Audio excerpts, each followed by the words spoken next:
18 kilowatts.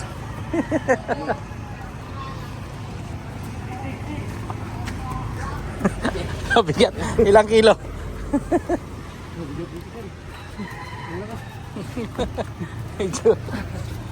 May 50 kaya to?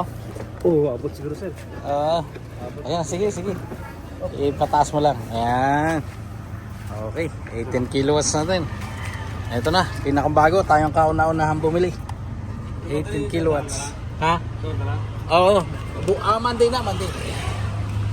Okay, 18 kilowatts. Ayan o. Single phase, 18 kilowatts, hybrid. Hybrid inverter. Ayan. Bagong gawa, oh. May 12, 2025. Grabe naman manufacturing date yan, no? Hapon na. Mag-aalas 5 na.